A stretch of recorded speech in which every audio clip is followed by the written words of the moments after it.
விளையாட்டினை மேம்படுத்தும் வகையில் மத்திய அரசு கேலோ இந்திய திட்டத்தின் கீழ் தலைமை அலுவலகத்தின் மூலம் தஞ்சை விளையாட்டரங்கத்தில் சர்வதேச அளவிலான 8 லைன் தடகள ஓடு பாதை அமைக்க செயற்கை இலை ஓடுதள பாதை அமைக்கும் அன்னை சத்யா விளையாட்டரங்கத்தில் பணிகள் நடைபெற்று வருகின்றது.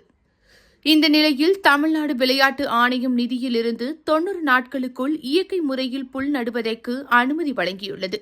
இதனைத் தொடர்ந்து சத்யா விளையாட்டு அரங்கில் நேற்று காலை கால்பந்து மைதானத்தில் இயற்கை புல் நடும் நிகழ்ச்சி நடைபெற்றது.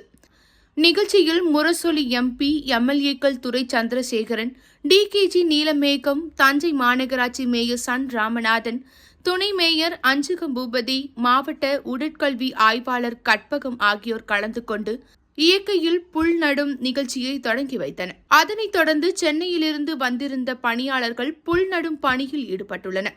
இந்த நிகழ்ச்சியில் மாவட்ட விளையாட்டு பயிற்றுநர்கள் மற்றும் அலுவலக பணியாளர்கள் கலந்து கொண்டனர். இந்த நிகழ்ச்சிக்கான ஏற்பாடுகளை மாவட்ட விளையாட்டு அலுவலர் டேவிட் டேனியல் செய்திருந்தார்.